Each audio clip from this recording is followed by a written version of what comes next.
Okay, we are recording. And I'm going to let everybody in. Should have reheated my coffee before I start. Yeah. I'm not drinking iced coffee yet. I'm sticking with hot coffee in the morning. That, and then they get disrupted.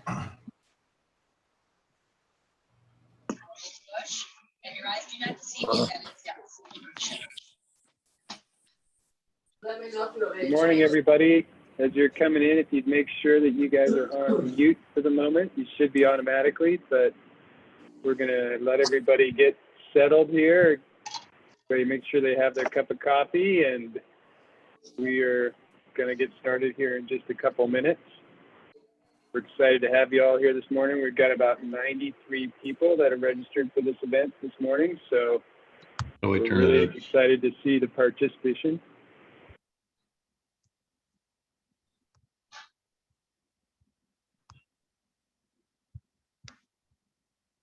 Mark Lovejoy wins for being the first one to show up. Good job, Mark. Morning, Mark.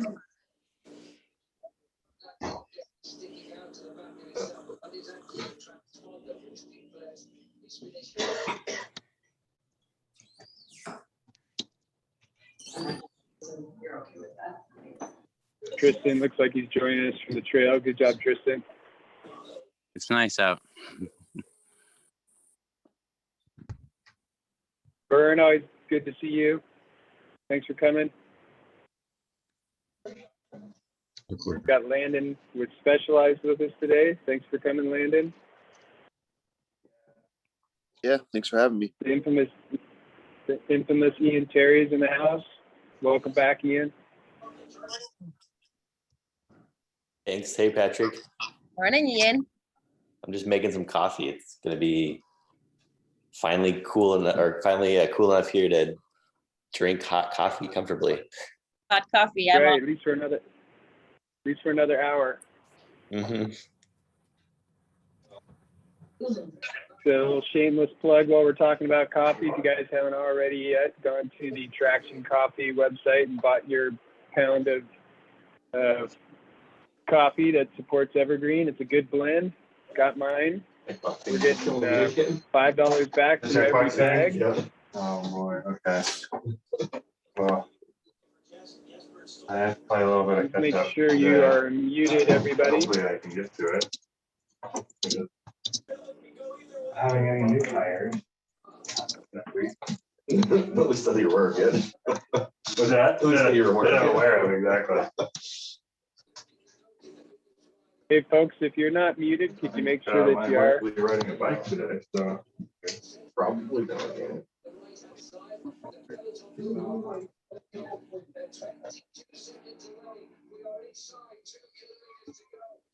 yeah.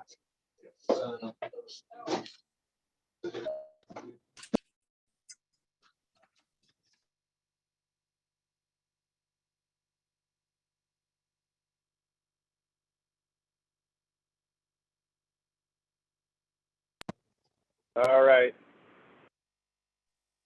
While people are rolling in here, we give it one more minute till 8:05, and we'll go through a little how this is going to work. And then we've got a quick poll question to ask you guys as far as get an idea of who you are, why you're here. And then we'll hand it over to Yvonne, and she will let you know what's going on with e-bikes.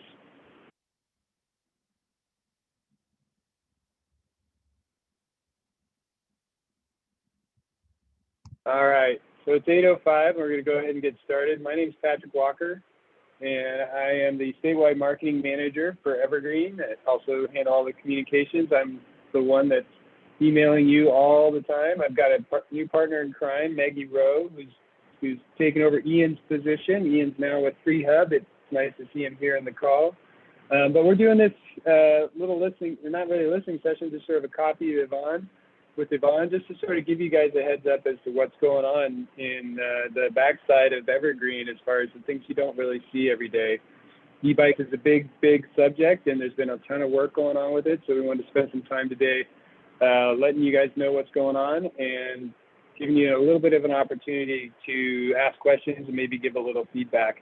There is going to be about 93 of you here, so we do want to make sure we pay attention to time, and you know, we're going to do our best. So you can see here on the screen, we can see you. You have been muted. If there's, there may not be a raise your hand feature. I can't remember. There is, it's under think I reaction, Patrick. Okay, perfect. Thanks, Yvonne. So under reactions, you can raise your hand. I'll be monitoring that. You can also ask questions, I think, in the chat somewhere. So we will do our best to sort of get answers for your questions. If you don't have the opportunity or don't hear what you want to hear, you can always email us at questions@evergreenmtb.org. So with that, I want to just throw up a quick poll and get an idea of why you guys are here. Everybody seeing the poll now?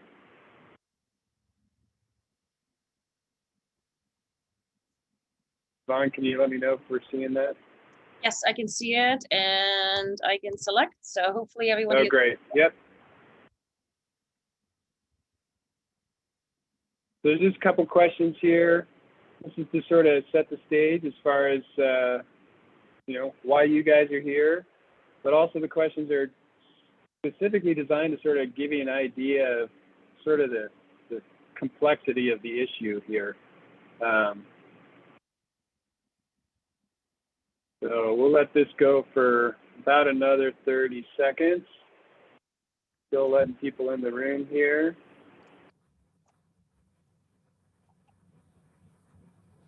About 54 of us in here now. Good to see everybody. Thanks for joining.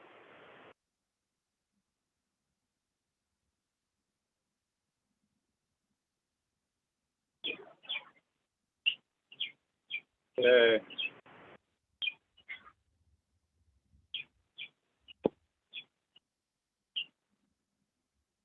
Good to know that most of you actually know whose land you might be riding on. That's good. That's important.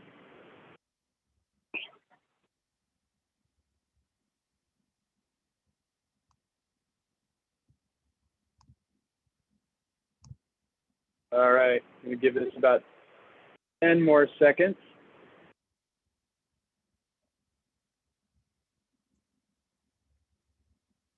Give everybody a chance to register an answer.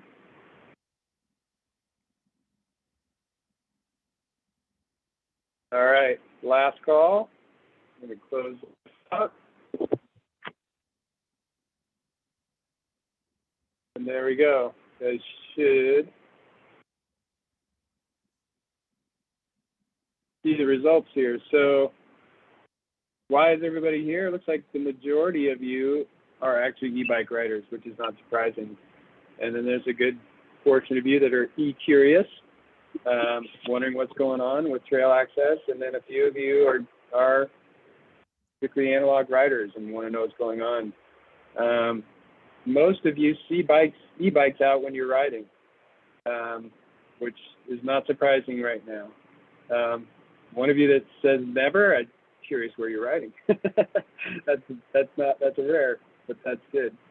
And then as you can see, there's a very diverse patchwork of land that you guys ride on, that we work with land managers and things like that. So not a surprising group of answers there. So with that, I would like to hand this off to Yvonne. I'm going to stop sharing my screen. Figure that out. There we go. And Yvonne, if you'd like to take over, everybody, this is Yvonne Krause. If you haven't met her, she is the executive director of Evergreen. She's been with us for about 5 years and been doing a lot of work on the e-bike front. So take it away, Yvonne. All right. Good morning, everyone. Nothing like a early morning coffee to get us to show up when we talk about e-bikes, right? So good to have you here. I have a presentation. So for what we're going to do this morning is a brief overview of the work that's happened, the legislative environment that we find ourselves in, what's coming down the pipe, what's the timeline we're looking at, and really what have we done today, where have we been, where are we going? So I'll take about 15 to 20 minutes on that. So stick with me, but it's really to get all of us on the same page, and then we'll open it up, as Patrick said, to Q&A, and we'll see how we do with 50 people, but there will be follow-up to this. So really appreciate you joining here for our start on this. So I'm going to try and put this in presentation mode. Hold on, let me stop this real quick and share a different window.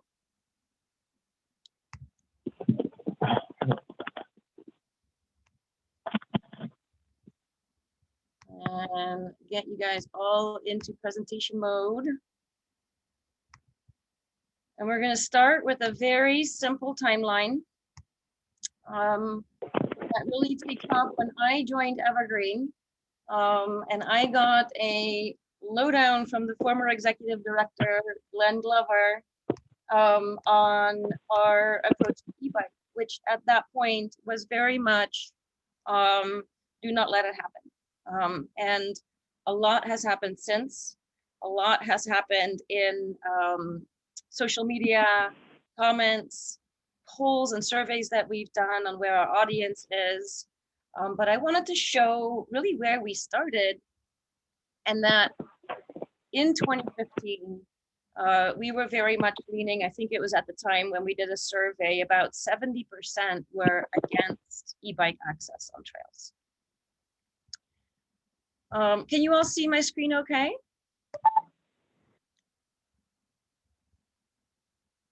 Yep, you're good, Yvonne. Or you just turned it off, actually. Am I still good?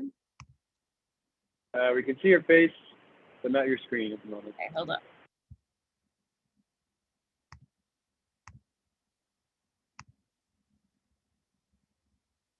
There you go. That looks great. Okay. Okay, so starting in 2015, just to get us all on the same page, this is when People for Bikes introduced the Class 3 e-bike system. And whether we like it or not, this is what we're stuck with. There's actually a recent effort by Trek to add an additional class, which I'll talk about.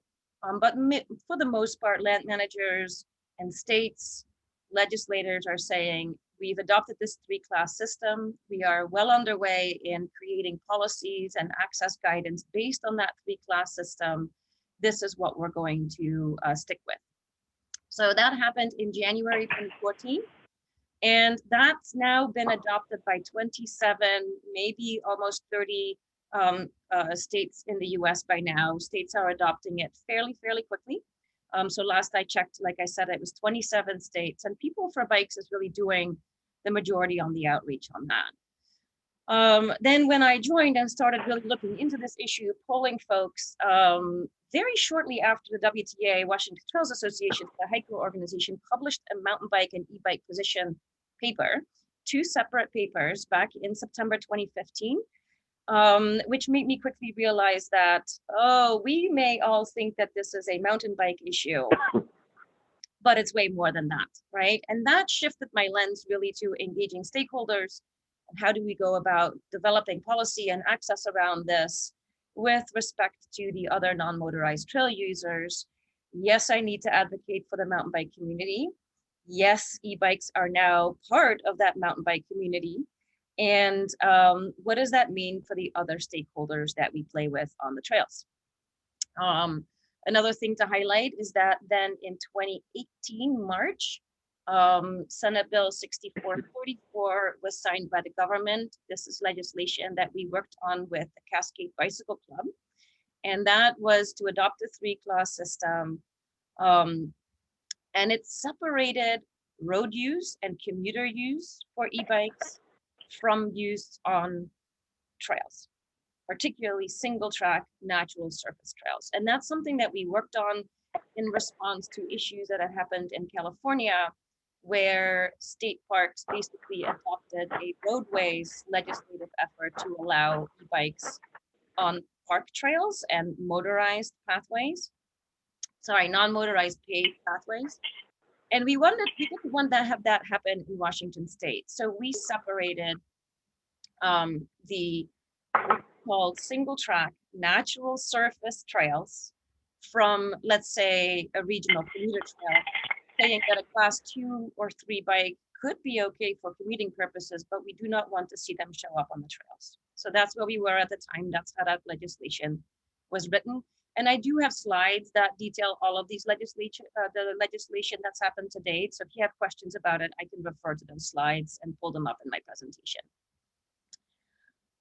Then, in a little later that year, the Department of Interior ordered or issued an executive order and basically opened it all up and said on DOI lands, all 3 classes are allowed. That's Bureau of Land Management, that's National Parks, that's Department of Fish and Wildlife. It also includes Bureau of Reclamation. There's a number of agencies that the Department of the Interior oversees, but it does not include the Forest Service. And that's when things got really muddy. And most people I talk with who ride on Forest Service land reference this order as why they think they can ride there. So it really muddied things. It quickly ran into opposition from the Backcountry Horsemen of America, the Wilderness Society, the National Hiking Alliance. Everybody started opposing this order and said, you cannot adopt a change in trail management objectives unless you go through public process. So that's what happened since. In the meantime, we worked with our stakeholders to start polling folks, to start going to trail conferences and hosting e-bike panels and seeing what people said. And to my surprise, we did not receive as much pushback from the hikers and equestrians and other recreational, non-motorized recreational interests as we expected at those panels. So I started shifting my perspective a little bit that if most of the fire around this issue comes from our internal community, then it is us mountain bikers who have to figure this out. But I saw an open door in terms of making it happen successfully and sustainably on the trail based on what I was hearing at these conferences. I then also did an e-bike summit, which was mostly industry representatives. It was in Bellingham, that was in 2019, where the industry for the first time really understood that our main concern is not just access, providing access and working for the mountain bike community, but ensuring that our grant eligibility is maintained and that there is a risk with this technology being defined as motorized and continues to be refined as motorized, could then be given access to non-motorized trails. And those trails then are being designated as motorized trails that only allow e-bikes as the motorized use. That's the direction that the Forest Service is going into right now.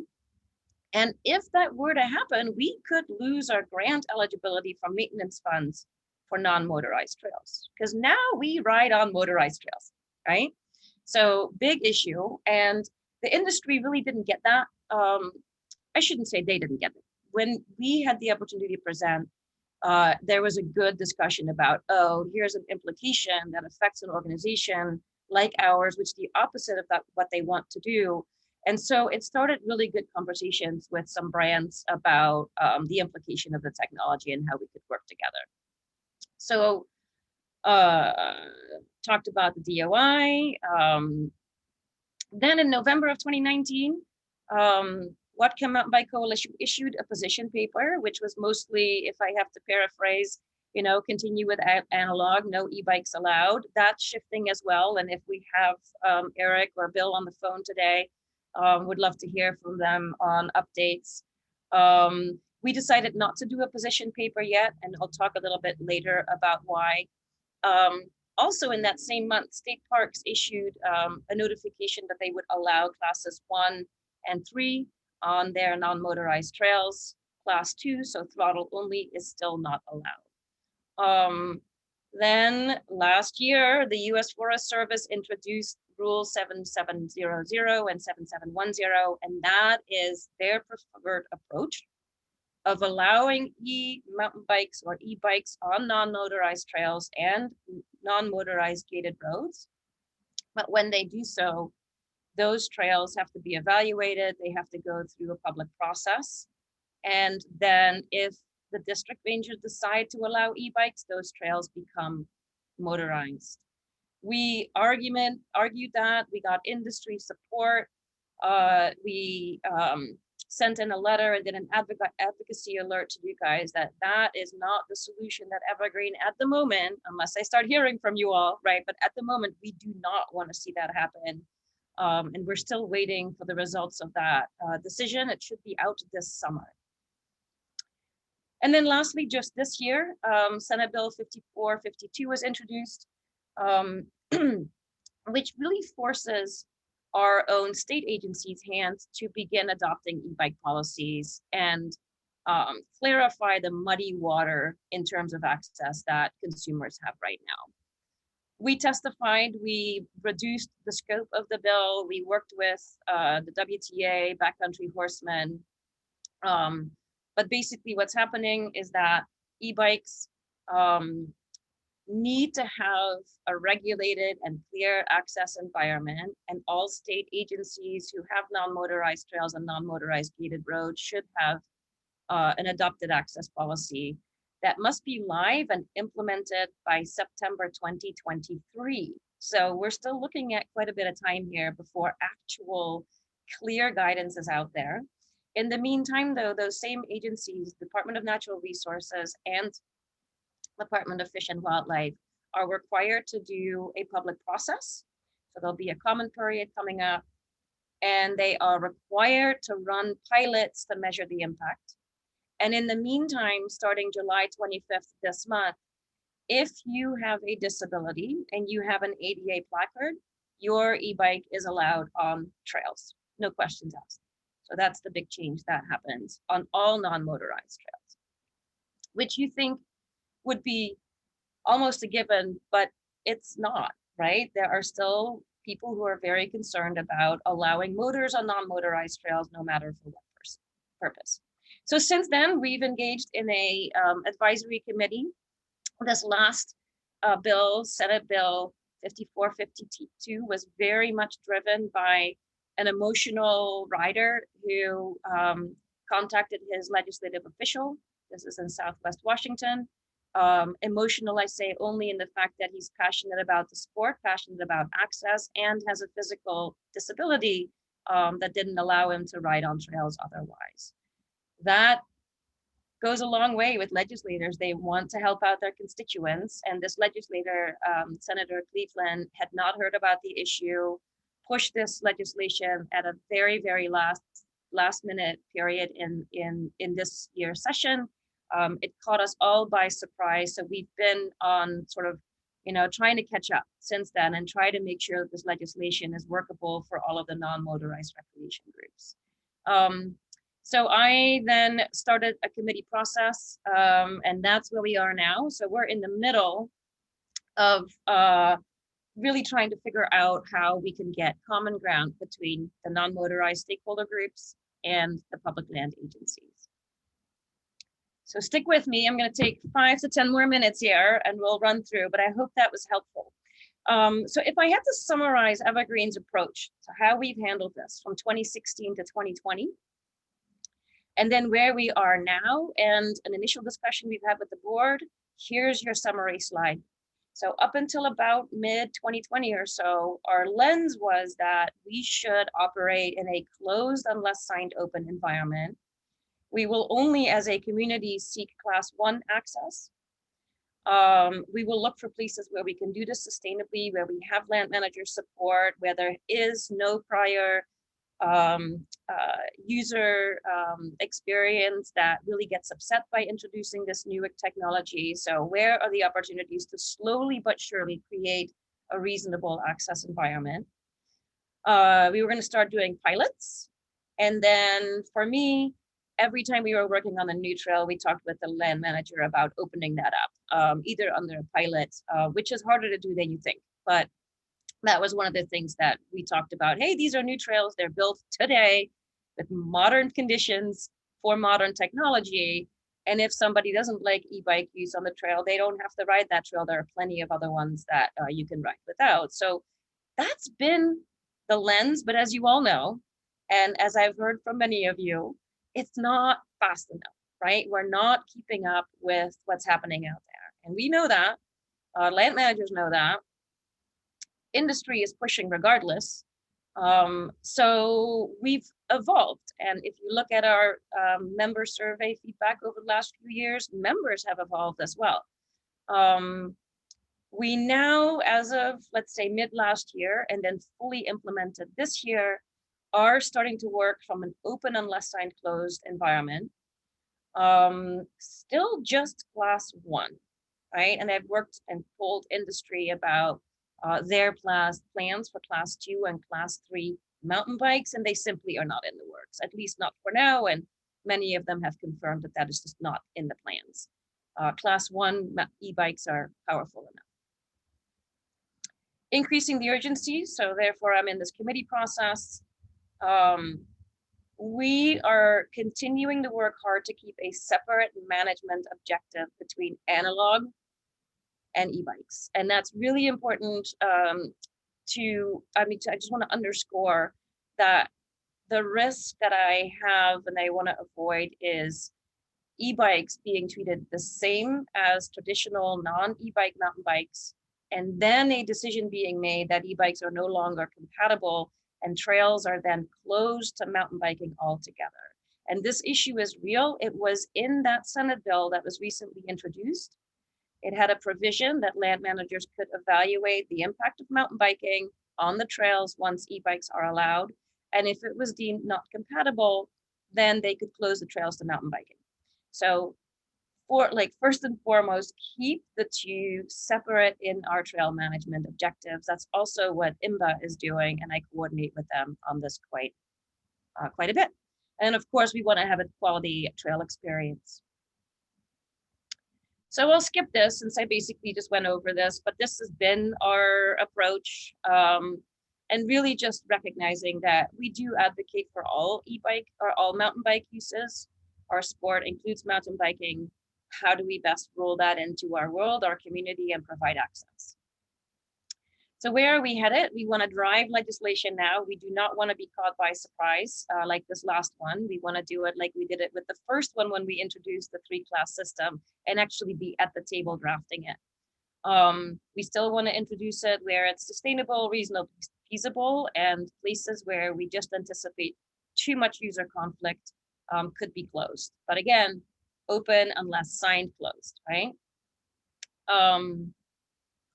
One thing that I want to hear from you guys later is we are only addressing class 1 for non-motorized trails when it comes to our sport. Other stakeholders are pressing for class 2 and class 3 access.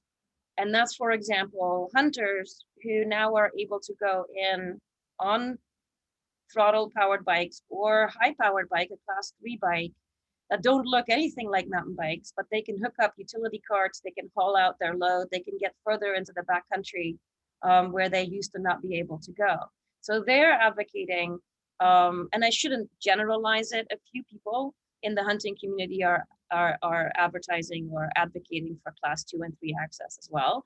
But in our last committee call, there was another representative from the hunting community who said, you know, we care about conservation just as much. We're not sure. It doesn't speak for all of us.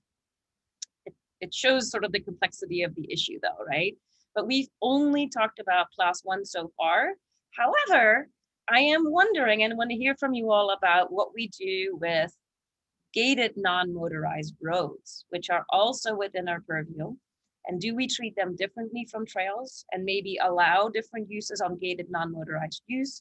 Or do we treat all of those the same? They are non-motorized recreation facilities. All right, I talked about this. So my biggest fear and why I'm not moving fast enough for many of you probably on this call and you're wondering what we're doing and Why isn't easier? Why haven't we created more access? Well, this is my biggest fear, right? And the Forest Service rules that just were released, again, underscore that. And we've traditionally in all of our advocacy work held motorized at an arm's length just because of the recreation worlds in which we operate. And we are getting much, much closer to that. And so it's something we have to grapple with, but we do not want to become known as a motorized community. The Tahoe National Forest has implemented this rule, and we'll see how that goes, but they are now actually approaching it in this manner, and it's a little scary. It sets a precedent. And then here's the biggest opportunity, right? Like, we're diversifying and growing our sport. We're giving folks with physical limitations access. We're accepting a new and inclusive trail access future for all. It's becoming more ubiquitous all around. So how do we even know that people are on e-bikes anymore? That's becoming an issue. Enforcement is an issue. So I'll stop there for just a second and just ask you. I just want to hear from you. Like, what do you think are the biggest opportunities? And we won't have time to go in, but please throw your thoughts. Like, what's the biggest opportunity or the biggest benefit? Throw it in the chat. We'll monitor a chat and we'll send out follow up and also do a blog entry about this session. So we'll get back to you, but please think about what you think the biggest opportunities are. Throw it in the chat. I want to know, because my lens may be limited in the advocacy meetings, and I want to hear from all of you. If you could take just a second, we've had a couple of questions in the chat specific to a couple things. One question from Steven was, he was curious how strong Evergreen/Washington State is in the discussion with the U.S. Forest Service nationwide. You know, being that we're the largest state mountain biking association, he's guessing that we are a major bike-specific group, and hopefully the Forest Service is listening to us. Can you speak to any specifics on the relationship with Forest Service on this, and who they are listening to, and what the... It's a really, really good question, and one that I realize, you know, we did the best we could. We got all of the bike brands, well, 3 of the bike brands, Evil, Transition, and Kona, to sign on to our advocacy letter. We encouraged you all to comment via advocacy alerts.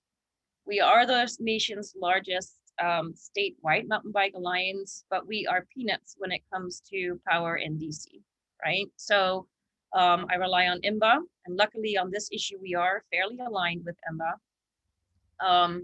We know that when it comes to the Audubon, Nature Conservancy, Wilderness Society, Sierra Club, right? Our voice is, like I said, peanuts compared to the lobbying power that they have in DC. So we try our best. I think our letter was extremely strong. I coordinate directly with Region 6 on this for Region 6 implementation of the Forest Service rule. I'd say we have a good year, but yeah, we're a small player in the field when it comes to national policy on this, and all I can hope is that they saw the logic and the reason in our approach, and that it actually caught their attention. But I have no doubt that in the end, the larger players in DC will actually make the difference. The more we can submit comments, the larger our community group is in terms of numbers of comments submitted, the better we do. And so that's what we'll continue to do, is advocacy alerts.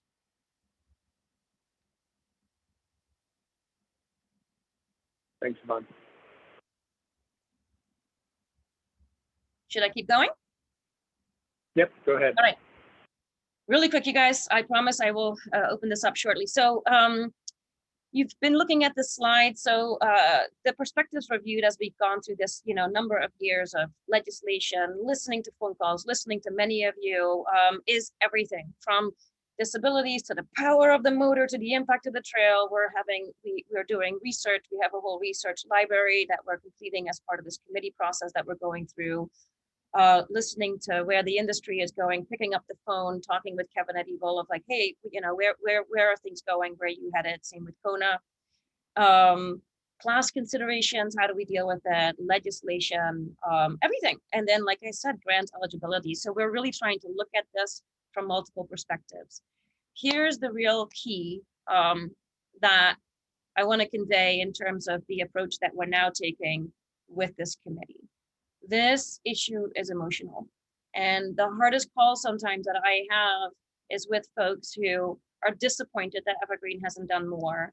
They have a disability or a physical limitation that doesn't allow them to ride anymore. They've had a surgery. The e-bike is the solution for them. I feel for that person. And every time I talk with people who call, I try my best. They are our community, right? They are mountain bikers. They love our sport. But I've tried really hard from a policy and implementation perspective to take the emotion out and approach this on a very scientific, practical evaluation basis. And I think the hope is that by going through a stakeholder committee at the moment and doing Evergreen internal committee research as well, that we can come up with a very practical and balanced solution that can be supported by the most amount of people. And I just want you all to know that it's been really challenging for me to work on this issue. It's been really hard. It's taken an enormous amount of my time. So if anything, if the e-bike community would know how much this technology is taking in advocacy time for Evergreen, it is absolutely unbelievable, right?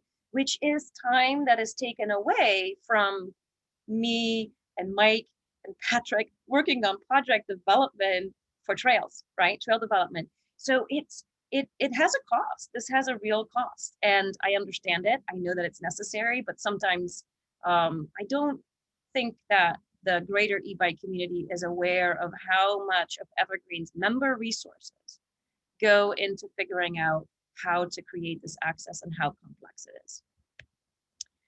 All right, so why are we doing a committee? It's the Washington way. We designed in collaboration with other stakeholders who are not mountain bikers, right? We designed wilderness planning principles. So when wilderness issues hit Washington State, we have a way in which we address it, work together, and come up with a good solution. So let's do that with e-bikes too. That's really what we approach this, or how we approach this. As you know, the urgency is growing greater and greater. Here are some trends that really show how fast the market is growing, the urgency of us providing that access and at least clarity in access, because that's the challenge. It's just too muddy out there, and e-bike users and consumers are just, we can't expect to understand the landscape at all these different levels. So here's the advisory committee purpose and goals.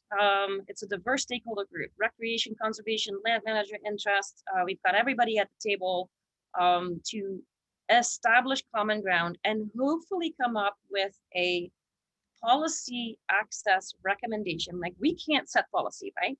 But come up with a recommendation that is supported by the most amount of stakeholders in the non-motorized recreation group.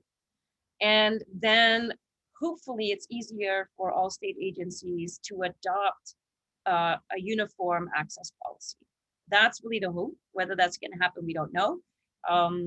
But it's been cool to get on the way. I'm going to skip this slide. I'm going to skip this slide. This is the process I'm going through. And again, you'll get these materials. You'll get a link to this presentation so you can read this through. But here's the process that we're going through in a 6-month overview. With a statewide committee working on policy guidance, listening to each other, sharing concerns, sharing access recommendations, sharing desires and hopes for the technology. And then below is the internal Evergreen subcommittee that we've started that's working at the same time to assist with research, to produce materials, and to help prepare me for the next statewide meeting, so that Evergreen is really driving some responses, some materials, and again, the research on which this is based. I'll let you glance at this page for just a second, but you can see here how diverse our stakeholder committee is: industry, hikers, equestrians, hunters, fishers, Everybody's at the table and everybody cares about this technology. And the internal e-bike committee is probably many of you, and I'm so appreciative of folks who have volunteered their time for this. There's still a lot of work to do, and I anticipate that this will continue into later this year. So we'll do another round of advertisements for folks who might want to join the committee once this initial set of work is complete. So here you go, 2 more slides, you guys, but this is the meat.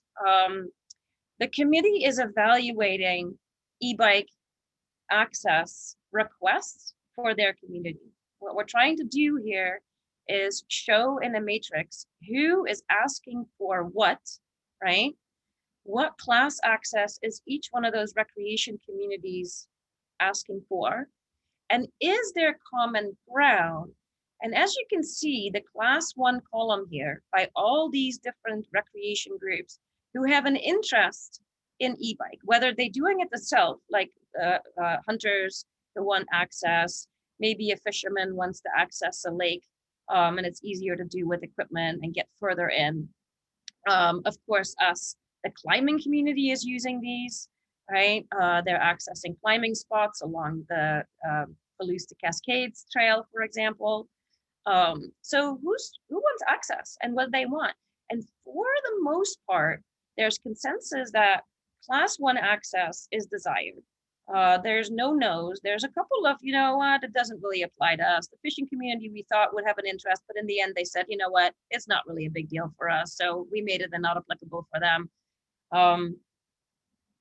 Class 1, fairly well supported amongst these recreation interests. ADA and mobility device, very much supported amongst these recreation interests, right? What's not included here is the land managers and the other recreation stakeholders, backcountry horsemen, WTA, right? Hikers. So we're basically saying, here's what we're seeing, you know, coming your way in terms of the access request. The next part in our committee process is to then identify whether those other recreation stakeholders can support this request. And I just wanted to show you today that we're seeing quite a bit of, like I said, support for class 1. Class 2 is still very tough. People have a hard time with the throttle. There are some hunters who love the throttle so they can haul their load and attach the carts and have more power, right? And then here's the second part of this committee work, which is the recreation facility type. Here's the landscape in which we operate right now. This is who allows it, what class do they allow it, what do they allow on non-motorized gated roads and unimproved natural surface trails. This Yvonne, is the research. Sorry to interrupt. Can you tell us what the OPMD stands for? That's an Acronym? other powered mobility devices. It's not Okay, quite thank right. you. It's not quite right. It's otherwise, I can't remember. But it's a mobility device that has some kind of e-assist. So would that be like the one wheel type things that we're seeing? Would that fall into that category? I mean, yes and no. So an e-hand crank bike, modified bike would certainly be that. If a ADA person with a placard would use an e-bike as their mobility device on the trail, if they can't bike any other way, then the e-bike can be a mobility device, right? That's what it's currently designed to do with this access that starts on July 25th. But yes, any kind of device that a person with a disability would need with some e-assist. And the challenging with these mobility devices is that it's very difficult to legally ask or even qualify whether it's an OMPD or not. That really is up to the person, and in some cases it's not legal to ask whether or not it's a mobility device. That's what makes this tough. So here you go. So this is the world in which the consumer operates. This is what you guys see, right? Closed, not closed, I don't know. I don't even know. Nobody can tell me. We have an internal committee working on helping me fill this out, and it's a mess. So that's what we're trying to solve. And all I can say is that we're making good progress. Early wins out of the committee process so far. Here's a big one. The conservation community actually mentioned that, you know what, the motor itself, we're not that worried about in terms of access to non-motorized trails. It's the amount of new users that this sport brings to the trails and the distance at which this technology allows people to travel, right? So they're just worried about more impact further in, causing additional habitat and wildlife impacts. But the motor itself was not a big deal, at least to the folks on the stakeholder committee. We got green light for maintenance use. Most of the land managers after this process said, yep, no problem. E-bikes should be used for maintenance all throughout. So that really helps us as an organization.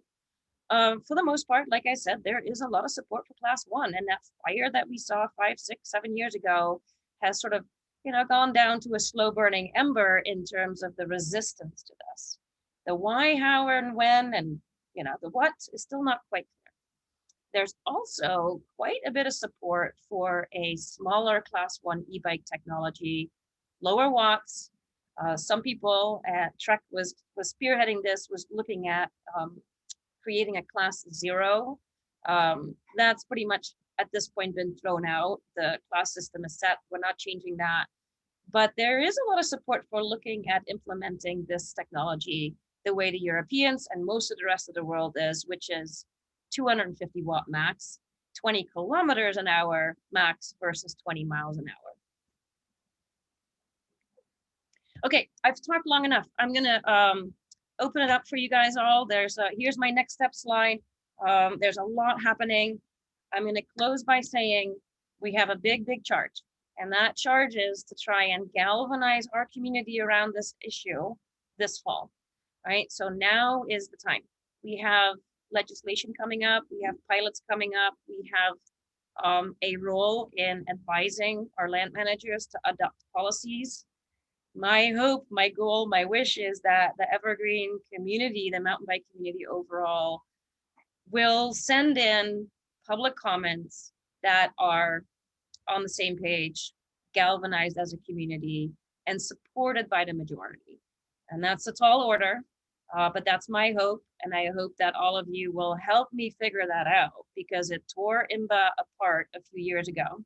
And I'm trying hard to approach this in a way that Evergreen can support the e-bike community in the best possible way. We're not going to get all we want, but at least approach it from a way that most stakeholders can support it. And then most of our community members can send in comments and support that are reasonable and not inflammatory, so to say. So that's it, Patrick. I am done. Thank you all for your patience. Awesome. Go ahead and leave that slide up, Yvonne, so people can absorb that a little bit. I've got I think, yeah, that'd be a good one for people to be able to see and know what's going on.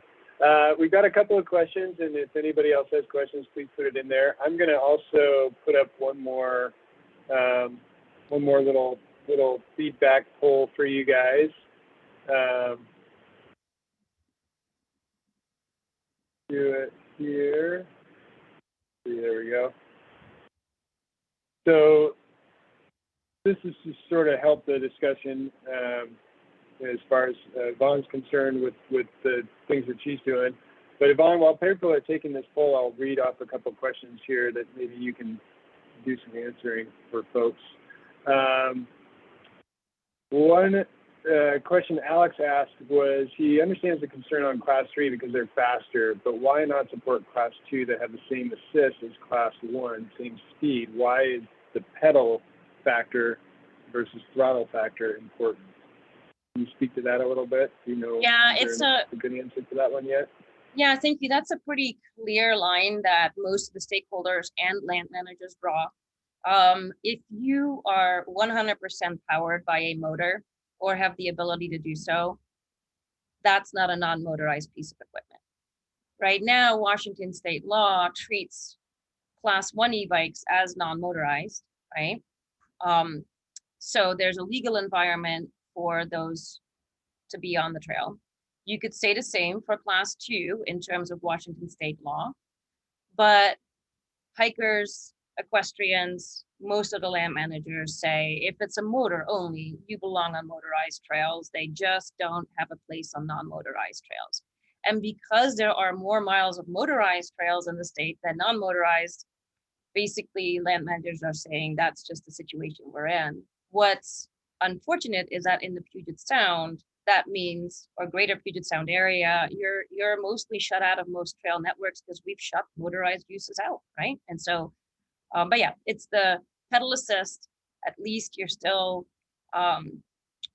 needing to put in your own effort, and it's just kind of a no-go. You saw it in my matrix, right? There were only so far only hunters who supported the Class 2 access. Great. There's quite a few people sort of curious about the disability side of things, and Derek asked specifically if we understand how much of the e-bike community today is comprised of riders with a disability or limited ability versus other. And is there a projection of the future? I mean, if it's just damn fun for everyone, is there an expectation that the pendulum will swing to the majority e-bike everywhere? Because why not?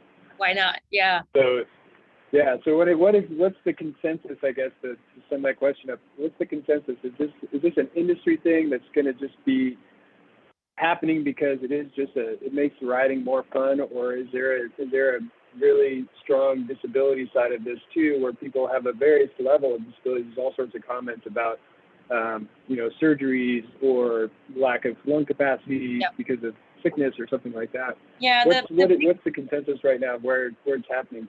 Yeah. So the big challenge is that idea of a physical limitation, and whether a physical limitation is sufficient to accommodate access, so to say, right? And then where do you draw the line?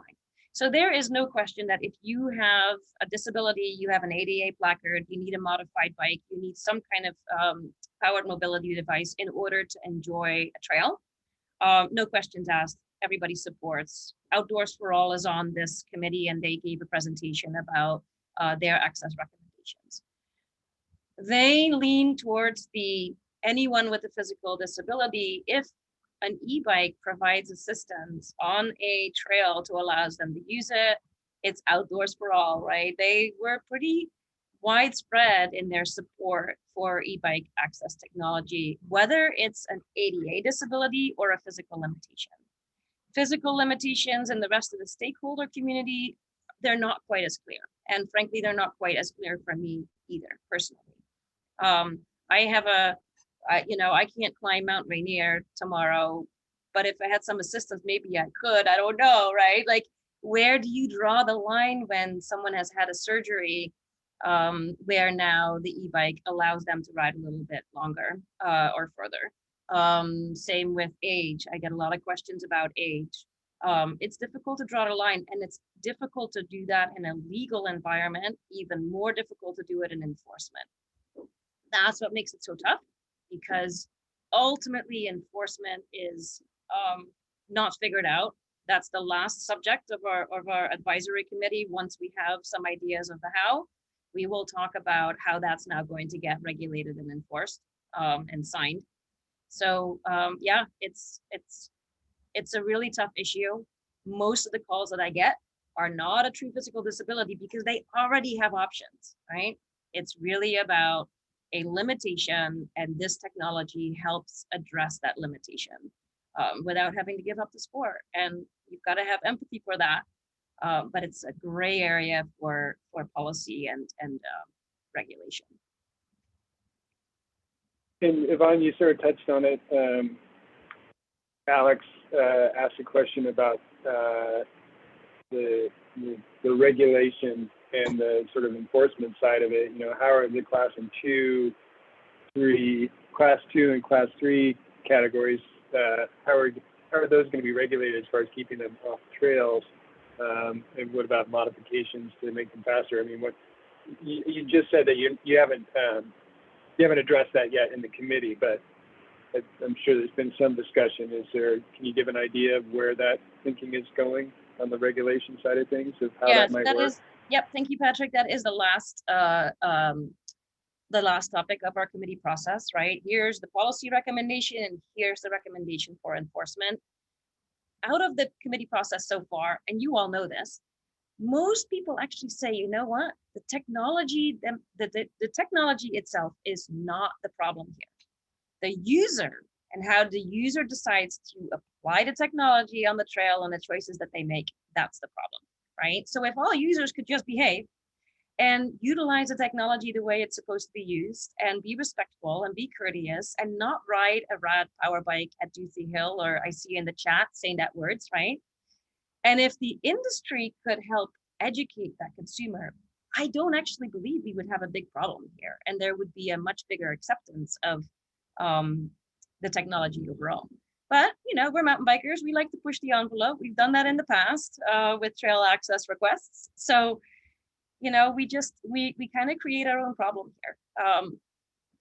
That said, there's also just a huge amount of new users, especially last year with COVID, people seeking access to the land that people just simply don't know. I've seen a number of people on rad power bikes who were so happy to be in the woods. I've seen them at Black Diamond, and yeah, I talk with them and they're so happy to be there and they're so excited, and then they find out that they're not supposed to be there and they're really disappointed. Enforcement will be the biggest thing.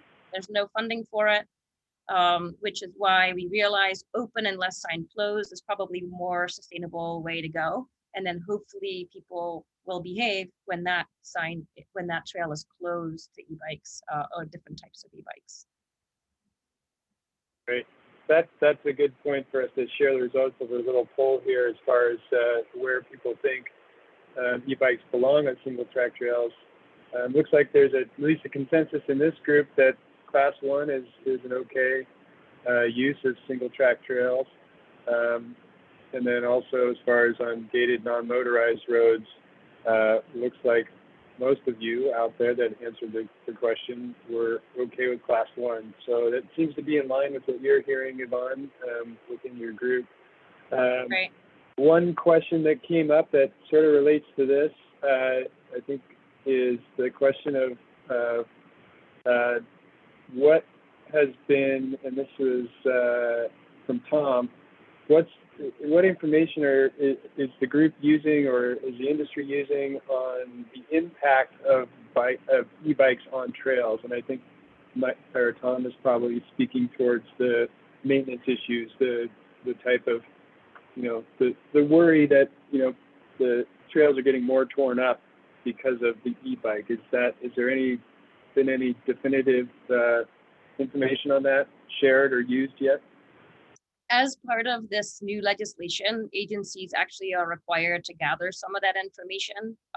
We have built a research database that we're sharing with the committee members. And, you know, as we follow up on this issue, I'd love to hear from you all how you would like access to this information, because we have a research library and there are reports and studies done. No, there's no conclusive impact study yet. There's a few papers that have attempted it, a few studies that have attempted it, including one that IMBA did back in 2015 or 2016. It's on that timeline that we'll share. But nothing really concrete yet. However, initial findings show pretty much no impact. The only difference is the amount of miles ridden, right? So if you have an e-bike, you're riding more miles, that's the impact. And that's not true for everyone. That might be true for us as a mountain bike community. It's not necessarily true for the new users that are completely new to our sport and getting the intro as a result of this technology. But overall, we're not seeing much impact. But if you own an e-bike, just remember you should also do twice as many maintenance work parties. That's really the impact of, right? Number of miles ridden, that's basically it. A couple of considerations on climbing turns, and how we might build an e-bike trail a little different. And our trail crew has gone to 2 information sessions on that, one in Whistler, one in Bend, where they came back with some findings. But yeah, that's about it. Great. And we're just about out of time here. It's 9 o'clock. Thank you all for spending the time with us. If some of you have to drop off, we really appreciate you being here. Quick question. Somebody was curious as if we've been working or reaching out to any of our friends up north in Canada on what they're doing with e-bikes, and are we learning anything? Is there is there anything going on there that's similar to us, or what do we know? Yeah, I haven't been in touch with them lately, but in the beginning I connected. I met in Whistler with Worka. I met with the North Shore folks in Vancouver, then met with Brent Hillier and did a podcast with him. But it's just very different there, right, in terms of how they manage their lands. And wilderness is just completely different in the United States versus the crown lands in Canada, right? And so access is more, I think, handled in a European way rather than our American way. And that's really all I can say. I haven't reached out to them in a couple of years now, but crown lands, it's just the policy environment is just completely different. Great. And Good I think, reminder, good reminder for me to do so, though. It's been a while, so thank you. yeah, well, when we can't go there, we stop thinking about Canada, right? I know. All right, Yvonne, do you have time for one more question, you think? There's a couple here. I'm totally willing to hang on. I know this is, this is just the start today, and for many of you, this may have been repeat, and we never get down to the meat that you want to get to. So we'll figure out how to follow up with all of you, but I'm happy to stay on. It's such a complex topic. I can extend it, Patrick. Great. I think Bill has a good question that definitely adds some complexity to the topic, but he's wondering if there's an interplay between the e-bike rulemaking that's going on right now and the bills in Congress to allow bikes in the wilderness. Is that part of the discussion? Because those are sort of two parallel efforts that have been going on, where wilderness, bike access is something that's been in the discussion for a long time, and now we've got e-bikes coming into. And so where does that come into the discussions you've had? Yeah, these are my two biggest advocacy issues, and the most complex, and the one that has the most amount of stakeholder engagement and coordination, collaboration with conservation organizations. They're not the same in terms of scope, and there's not a whole lot of alignment between the work that we do there, except for the fact that once e-bikes are allowed, and should the wilderness efforts and mountain bike access into wilderness be successful, then there's another impact that hikers and conservationists are worried about, right? And so again, that's another reason why I personally am still, I have a foot down on the separate management objective between e-bikes and traditional bikes. It's a whole other advocacy topic. It's actually back as of recently in Washington State. I'm heading up to the Colville National Forest, where there are still efforts to create new wilderness. And so separate coffee with Yvonne, Patrick, on what's happening there. But I would say the threats are the same. The stakeholders are the same in terms of impact of our sport on other trail users and habitat and wildlife. But for now, Evergreen is not pushing mountain bike access into wilderness, right? That's where we are with that. So that would keep e-bikes out of wilderness too. Awesome. I think that's probably a good spot for us to wrap up here. There's a couple other questions in there that I think we can address in other forms. I just want to say I appreciate all of you coming out this morning and taking the time with us. I know this is something that everybody's curious about, wants to know more, and this is one of the silver linings of 2020 is we all get on these video calls really easily now. It's super, super useful for things like this. We get to see our friends, we get to pass on information, and we get to, get connected in certain ways. So I do want to encourage you all. There is another Coffee with Yvonne in a few weeks here, and we will be talking about wilderness issues in that one. So if you're curious about the wilderness issues, we're going to focus on that. Obviously, e-bikes are part of that discussion as well. So please join us for that as well. Yvonne, anything else you want to say before we sign off here? Just thank you all. For those of you who know me, morning coffee is not my biggest strength. So thanks for hanging in there. I really appreciate the support, and all I can ask for is understanding that, you know, I may not be working fast enough on this, but I'm working a lot on it. So appreciate your help. And then help me out this fall, guys. We got to get everybody on the same page once we have the policy recommendation and be a strong, galvanized community. So we'll follow up. I will write a blog about this. I will look at your chat questions that didn't get addressed today and address them in the blog. So give me a couple of days to put that together. It'll be a comprehensive write-up of this session, a clarification on what I've talked about. So hopefully that'll help. And then thanks for your patience. You know, trying to get the information out as best as I can, but it's just tough. It's complex. And then stay cool, everyone. Yeah.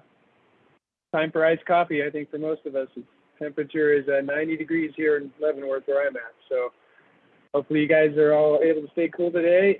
And thanks again for coming out this morning. And we will see you in a couple of weeks. All right, everyone. Thank you.